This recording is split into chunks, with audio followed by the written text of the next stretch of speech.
Hi, welcome to Pennsylvania Newsmakers, and as always, thanks for watching. Well, stay with us. This is an interview you don't want to miss. My special guest is U.S. Senator Bob Casey, Jr., and he'll be on the program after these words. This is Pennsylvania Newsmakers, a fast-paced, unrehearsed weekly discussion with and about the leaders who shape your world. And now, here's your host, Terry Madonna. Hi again, welcome back to the program. Well, my special guest this week is Senator Bob Casey, Jr. He was elected in 2006. And Senator Casey, does the time fly by quickly or what? It does, Terry. It's unbelievable that we were... It's a sign of getting old, I guess. Is that right? Yeah, we were talking about all sorts of things in politics a couple of years ago when you were Auditor General and then State Treasurer. Man, time just flies by. All right, well, look, we got a lot of important things to talk about. There isn't any doubt, I think, that there was profound unhappiness among the American people when the House and the Senate were unable to conclude a deal on the Social Security tax cut, in addition to extend unemployment compensation. You were a leader in trying to get something done. Give us an update on where that stands and what you think the ultimate outcome will be. Well, first of all, we do have an agreement for the month of January and February. So what it means for taxpayers is that their payroll tax obligation is cut from what is normally a 6.2% rate down to 4.2. So that's helpful. I actually wanted to do more. I'll give you a little background. And I'm now a member of the conference committee, the House and the Senate coming together to work out a deal, for an agreement for the rest of the year. But what I wanted originally, Terry, was to have to cut the payroll tax in half for workers and cut it in half for businesses as well. The Republicans in the Senate didn't want to do that, so we had to negotiate to get at least a continuation of last year. The current. Yeah. Right. What it means basically for taxpayers is about $1,000 on average in your pocket that wouldn't be there otherwise. We had it in place for 2011. We want to make sure we have it in place for 2012. Well, let me ask you this. Part of the debate was how would you pay for it? Right. You know, you're taking it out of the Social Security Trust Fund, and some people said, well, the trust fund will have in 10 years a $9 trillion liability. You would know more about the exact numbers. You hear different numbers from different sources. If you do it, and I think the voters of our country overwhelmingly support this. This is not even in question. Right. How should it be paid for? Well, there are a couple of ways to pay for it. One, the original proposal that I had, the bill, and then another version of that, one of the elements to pay for it would be to have a surtax on incomes above, and the operative word there is above $1 million. So if you made $1 million, you would have no surtax obligation under this version. Right. But if you had income above that, there'd be a 3.25% surtax. That was rejected. Right. Then we dropped that down to 1.9%. That was rejected. So now we have to come up with, in a bipartisan way, this will be difficult, but I think we can get there, a way to pay for that. There's a long menu of possible pay-fors, but there's no agreement yet. But the reason I say there's no agreement, we haven't really sat down yet. We will when we go back. But between basically the third week of January when the Senate goes back and sometime in mid-February, we have to come together, House, Senate, Democrats and Republicans. Are you get an optimistic about this? I mean, I know I you am. worked very hard on this, and every day there was some new wrinkle to it for about 2 weeks as you tried to reach a deal. Can you pay for it out of let's say next year's appropriation? You're still doing continuing resolutions, which means you don't have a final budget. Is it possible to get what is the total cost of that? How many billions of dollars would it cost? Well, just to have the payroll tax cut in place, it's about a cost of about $10 billion a month. Yeah. So we have to find for 10 months about $100 billion. Right. Now that's one element. I thought. We also have to work on unemployment insurance. We have a long list of tax extenders, whether it's a research and development tax or an energy tax credit. So there are a lot of big parts to this whole agreement, but the principal one, and the reason I'm optimistic, is that I think most people in both parties understand that 160 million workers in the country should have the right to expect that we can at least, in this difficult economy, give them some measure of confidence, $1,000 in their take-home pay. And I think both parties understand that. How we get there will be difficult, but I think we can. All right, we're going to run to a break. When we come back, I'm going to ask Senator Casey about what to do about only a $15 trillion long-term debt. That's the price tag that some have put on the current fiscal stability of our country. We'll be back in a moment. This broadcast of Pennsylvania Newsmakers is presented by the Pennsylvania Chamber of Business and Industry, the statewide voice of business, and by the Pennsylvania Cyber Charter School, bringing educational innovation and freedom to the children of Pennsylvania.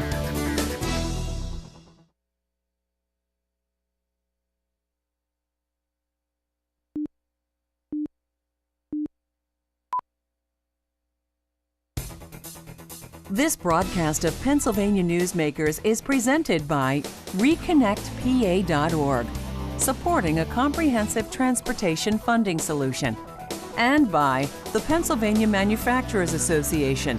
Business in Pennsylvania is our business. Welcome back to the program with Senator Bob Casey. Senator, let's actually, we're going to talk about what this country owes. We were talking about, how to pay for the Social Security tax reduction and unemployment compensation. The bigger problem is this $15 trillion deficit, which the voters of our country have insisted has got to be reduced, but they don't want to lose any of the services. Does that not sound familiar to you? What do you see Congress doing in terms of tackling the long-term debt? Mostly, I think, caused by the wars and by the entitlements. Well, a couple of things I think we can do and I think we must do at some point within the next year. I don't think we're talking about even 2 years, but if we're doing the right thing, we would do the following, I think. First of all, focus on the near-term job creation potential. That's why if you have a payroll tax cut in place, that jumpstarts the economy. If you get an agreement on unemployment insurance, that's helpful. An agreement on a transportation bill is another way to keep the job growth going. We had last month a little more than 200,000 private sector jobs created. We want to make sure that January, February, March, April, you string together a number of months with job creation. So I think that's the first priority. But second to that, and equally urgent, but I think it's going to have to, more likely to get an agreement on deficit and debt. I hope we could do that later this year when we have an election over and the sequester, kind of the hammer coming down on big cuts.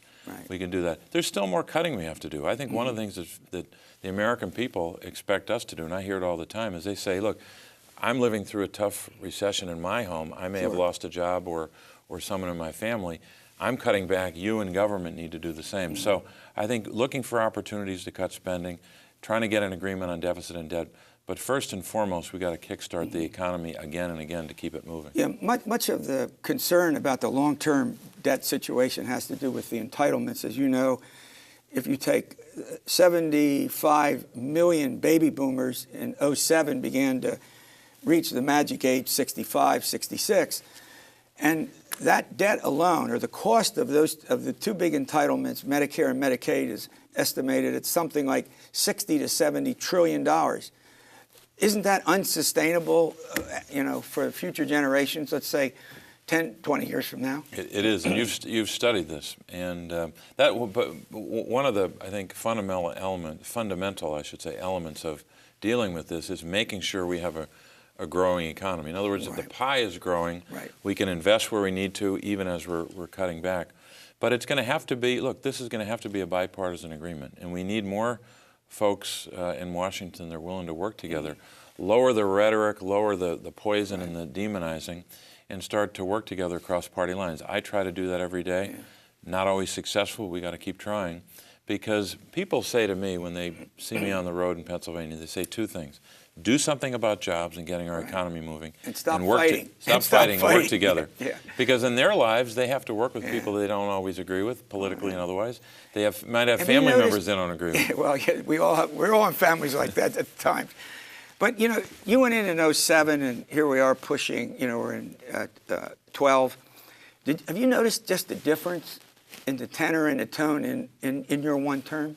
Yeah, I think the partisanship is at a higher level. I'm not one of those who say that 5 years ago, 10 or 20 years ago, everything was wonderful. There was a lot of fighting. I don't think people mind loud disagreements about policy, but what they don't like is the demonizing, the name-calling, the finger-pointing, which really is really destructive. Senator Toomey and I are in different parties, different approaches on a lot of votes, most votes. But we try, and I think this is true of both of us, we try to figure out a way to work together when it's in the best interest of Pennsylvania. Sometimes when an employer calls, he doesn't call Casey and Toomey and say, hey, give me the Democratic and Republican way to solve it. An employer will say, I need your help. Help me. Right. And if we can be as responsive in a bipartisan way as possible, I think that'll help. So I think we need to try to have more moments like that where we're working together.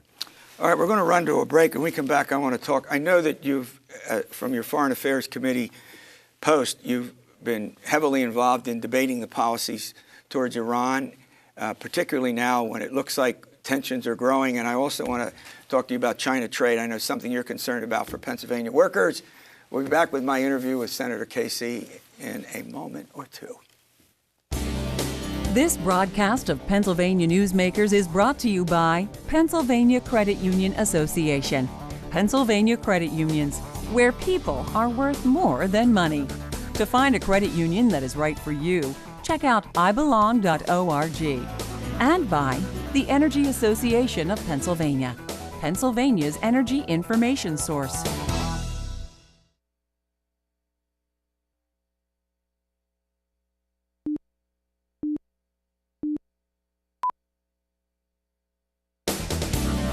This broadcast of Pennsylvania Newsmakers is presented by the State System of Higher Education. 14 state-owned universities. The state system is the largest provider of higher education in Pennsylvania. And by the Hospital and Health System Association of Pennsylvania, working towards a healthy Pennsylvania. Welcome back. Thanks for joining me for my special interview with Senator Bob Casey, Jr. Senator, let's talk. I want to talk about Iran and the Middle East, but before I do that, let's talk a little bit about China trade. I know that's one of the things that deeply concerns you. Are American businesses dealt fairly with when it comes to trade with China? I know you have strong views about this. No, we know now that our trade deficit with China is over $200 billion. And one of the reasons for that, not the only reason, but I think the main driving force behind that trade deficit with China is that they cheat on their currency. Yeah. When they cheat on their currency, we lose jobs. Not generally, we lose jobs in Pennsylvania. Right. Tens of thousands every year because of currency. So fortunately in the Senate we got more than 60 votes. We got a bipartisan agreement to pass a law which will finally get tough with China. Mm-hmm. I hope the president will sign it, and his administration has not given a clear indication. I think it's a mistake for them not to sign this. We've got to get it through the House, so I'd urge all of our House colleagues in both parties to finally get tough with China. It doesn't mean we can't have a good relationship with them, but when they cheat, our workers lose and our jobs are lost. Well, is the fear, and when this subject has been debated, particularly in the last couple of months, is the fear that this will start a trade rivalry with China and needlessly cause tariffs to be raised and go ahead. Well, that's always the argument. They say you'll start a trade war. I'd say that the trade war is already underway. And in a lot of days they're winning because they cheat on their currency. They also steal intellectual property. And I don't like using highly charged words like steal and cheat, but it's the truth. Yeah. You have examples here in Pennsylvania where a product is made here in Pennsylvania, some guy in China makes a knockoff version of it and is able to make money and undermine a great product that Pennsylvania can sell around the world. And unfortunately, unless we start to get tough with them on intellectual property and other parts of our relationship, but especially on currency, we're going to be at a disadvantage. And I think there's already, to a large extent, a trade war. We got to try to win the battle. So on balance, you say we have to deal with this now, because if it continues, our workers are going to be displaced, in effect, out of jobs, and that, particularly on the industrial side, will deindustrialize. Absolutely. And it's one of the reasons I voted against, and this was not something that every Democrat or Republican liked, but I voted against all three of the trade agreements. And one of the reasons is it seems like every time we have a trade agreement, American workers lose. Every time we have a trade agreement, our employers somehow get undermined over time, whether it was NAFTA under a Democratic president in the 90s, whether it's these trade agreements, which President Obama's team was all for, I was against, because Pennsylvania keeps getting the short end of the stick on these. If we have agreements where we work out a deal with a country and we have our workers protected, our industries protected, and you come up with an agreement, that's a good idea. But we can't just take an old trade agreement, dust it off, and put it into effect, which will hurt our workers. All right, let's talk a little bit about the Middle East. I don't think there's a more thorny situation that we now face, given what happened in Egypt and Libya, as our listeners, as our viewers know, and you all have talked about this endlessly. Should we have gotten out of Iraq when we did? Should we get out of Afghanistan? I mean, these are huge subjects that I don't think during the current election you're going to get much airtime, if you will, debate time, because of our deep concern about the economy. But I know that's something you've paid particular attention to. If Bob Casey were president and you had to deal with Iran right now, given what they just did in the Straits of Hormuz, the bravado language that they use, and perhaps even get to the point where we could be taking stronger action than just, deal with their currency and deal with their credit. What do you think ought to be done? Well, first of all, the good news is we have in place some ways to have a positive impact on this and other opportunities as well. Number one is I think every president and every member of Congress should be insisting that we strongly enforce the sanctions that are already in place on Iran's energy sector. But there are two other places. Are they not being enforced now? Well, they're being enforced, but we got to just make sure that okay. we're getting the benefit of that. I was one of about, 7 senators who recently sent a letter to the European Union to say do two things. Help us with an oil embargo against Iran, against the regime, and also help us put clamps and really put pressure on Iran as it relates to their energy sector. By doing those two things and continuing the pressure, I think we can prevent them from getting a nuclear weapon. But the problem is that even if you could say that there was no nuclear threat, and there is for that region, even apart from that, every day of the week, even before getting a nuclear weapon, which we're very concerned about and have to stop, they are the banker for all the bad guys. Iran funds Hezbollah, a terrible terrorist group that has killed Americans. Hamas as well. So in Syria, you see what's happening in Syria, where they've gunned down they've gunned down thousands of their own citizens. That's correct. Yeah. Iran is the banker and the supporter of that. Yeah. So I think when you combine the nuclear threat and what they're doing every day in the Middle East, they're destabilizing, they're destructive, and we've got to be very tough and determined.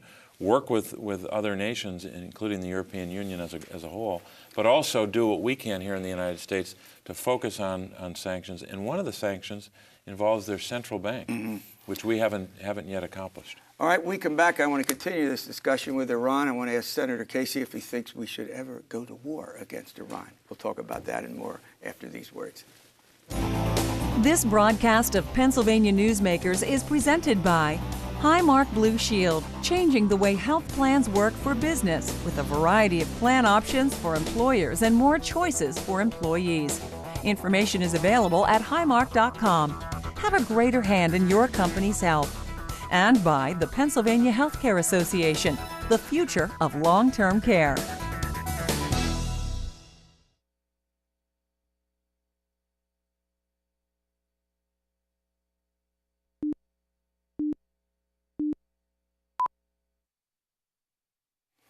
Hi, welcome back. My special interview with U.S. Senator Bob Casey. We're in our final segment. Senator, let's talk. I mean, you hear all this talk. At what should we rule out force against Iran ipso facto? Should we just rule it out, take it off the table, or do you think it has to be there as one possible solution to the problem? I think it has to be on the table, but I think there are a number of steps prior to that. That's the ultimate decision, isn't it, for any president, any nation? Right. But I really believe if we keep pushing hard on the sanctions, it's having an effect on their currency, it's having an effect on their energy sector. The Iranian economy is being adversely impacted, as it should be, by these sanctions. But I think we've got to focus on the central bank, and we've got to work with the European Union to focus on oil. If we do that, it'll put more of a squeeze so that they just come into compliance with the basic obligations any nation has, not to be an exporter of terrorism, not to develop a nuclear weapon that they can use in the Middle East to threaten the region. And also it becomes a question for our country as well, because that region is so central to our security. Obviously, Pakistan is another part of this. We have a part of this concern. And if there are two places we've got to be very concerned about, in addition to supporting our troops in Afghanistan, is Pakistan and Iran. And Pakistan is a place where there's a lot of instability right now, and they are a nuclear-armed nation right now. So we've got to be very concerned about that. I know a lot of people want to say, well, let's just pull out of any relationship with Pakistan. I wish it were that simple. Yeah. In 2 minutes or so that we have left, I want to ask you, I want to return to this whole issue of cost of certain government programs. The Affordable Health Care Act has been vigorously debated. You know, the whole issue of a mandate, whether the government can say we must buy health insurance. If we don't, we have to pay a fine, is before the U.S. Supreme Court. In your dealings with this, in your time as senator, are there other changes? Are there changes that you think ought to be made if you had your way to the Affordable Health Care law, or do you think put it into effect, see how it works, and then change it? Well, I think too often in Washington the debate is on the extremes. One side saying repeal it, right, which I think would be a mistake. The other side saying don't touch it, it's perfect. Yeah. And that's that's often the debate. What we did already was make a change, for example, on the so-called 1099 issue. Basically, if a business has $600 of expenses, they got to start filing all kinds of paper. It made no sense. Right. It was actually an idea that started in the Bush administration. It made no sense. We changed that. And I think as we go, as it's implemented, we have to see how it's working. We've got to be open to change. But the key thing is we don't want to go back either. We don't want to go back to a time when children with pre-existing conditions are not covered, or an insurance company can deny them any kind of coverage or treatment. We don't want to go back to the days when what we have now, 2.5 million young people up to the age of 26 are covered on their parents' plan. That was a good change. So I think we can work through this in a bipartisan way, but the extremes can sometimes get a lot of the attention, but I think we can work through it. Yeah, I mean, one of the concerns that we do a lot of health care, we have conversations with a lot of health care providers, or the reduction in the doctors, the so-called doctors fix, 27% reduction in Medicare. There's deep concerns about the escalating cost of health care, that in effect it will obviously at some point affect quality and access. You know, can you go to a doctor? What is the quality once you get there? 50% of Pennsylvania's physicians within 10 years are eligible for retirement. So we're going to.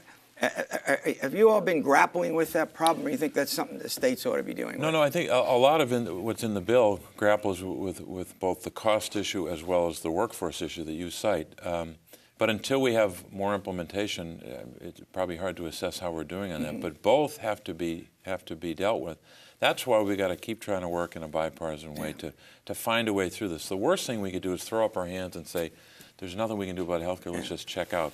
Because it is, as you know, and you've studied this carefully, not just a quality of care issue, it's also a fiscal issue. We've got to deal with both. Look, I want to thank you. As things progress in the Senate, you're welcome to come back and we'll have a chat about what's going on. And I hope we have good news about our conference committee. Yes, that's good. Thanks for watching this edition of Pennsylvania Newsmakers, and as always, stay well.